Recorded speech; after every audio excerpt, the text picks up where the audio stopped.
자, 이번에 다룰 주제는 교통사고로 인해서 일반외과, 비뇨기과, 복부 내장 쪽에 손상을 입었을 때 장애, 특히 이제 내장 기관에 장을 절제를 했을 때 장애를 어떻게 인정하는지에 대해서 한번 간단히 살펴보겠습니다. 대표적인 몇 가지만 좀 말씀드리겠습니다. 췌장, 인슐린 공급을 하는 췌장 쪽에 손상을 입었다든지 또는 절제를 한 경우에 있어서 췌장 쪽이 상당히 우리 몸 신체 기능이 상당히 중요합니다. 인슐린 공급하는 중요한 기능을 하는 것이기 때문에 췌장을 손상을 입게 된 경우에 췌장에 염증이 생겼다. 그러면 그 자체가 장애율이 되고 췌장 쪽에 괴사가 생겼다. 괴사가 있다면 장애 26%에 대한 높은 장애를 인정할 점. 그만큼 우리 몸 기능의 췌장이랑 상당히 중요합니다. 위, 복부 쪽에 이제 위가 손상을 입어서 위를 절제를 했다. 위도 사실 몸 기능 중에 상당히 중요하지 않습니까? 하지만은 예전에 말씀드린 교통사고에 대한 장애 평가는 맥브라이드 시기에 의한 장애 평가를 하는데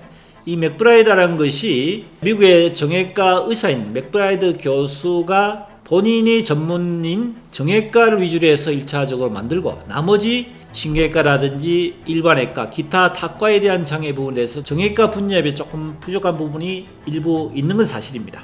세분화된 어떤 장애 평가에 대해서 나름대로의 어떤 단점이 일부 노출되는 것은 사실이라는 얘기죠. 이 일반외과 쪽도 마찬가지로 위장, 위쪽에 절제를 했을 때 맥브라이드 장애는 위 절제 자체로 장애가 되는 것이 아니고 위를 절제를 해서 장애 유착이 온다든지 또는 복통이 아주 심해서 사회생활에 있어서 정상적인 생활을 지속할 수가 없이 휴무 또는 휴지를 해야 되는 경우 일정 기간 쉬어야 된다는 얘기입니다. 그 정도의 그 내장에 어떤 후유증이 생기는 거, 복통이 심하다든지 또는 설사를 아주 심하게 한다든지 유착이 장이 꼬인다든지 이럴 정도의 상태가 돼야지만이 장애 평가를 할 수 있다.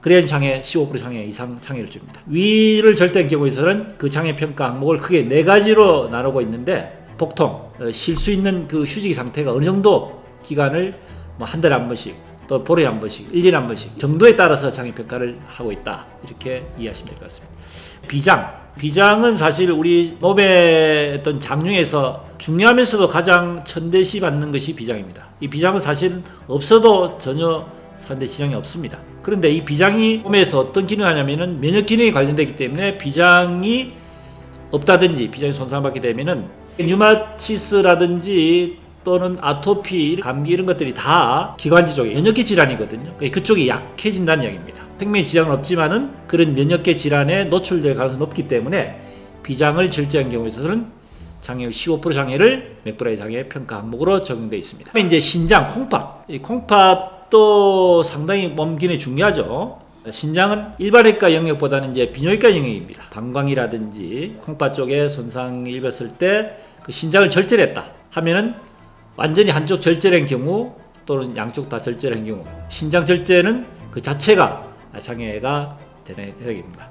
근데 신장 일부 절제한 경우에 장애 대상이 되는지에 대해서는 사실 논란 여지가 있습니다. 맥브라이드 장애는 신장을 완전 절제한 경우에서는 장애를 인정하게 되어 있는데 일부 절제한 경우에 장애를 줘야 되는지 또는 감산의 적용에 대해서는 감정평가하는 의사마다 조금 이론 여지가 있습니다.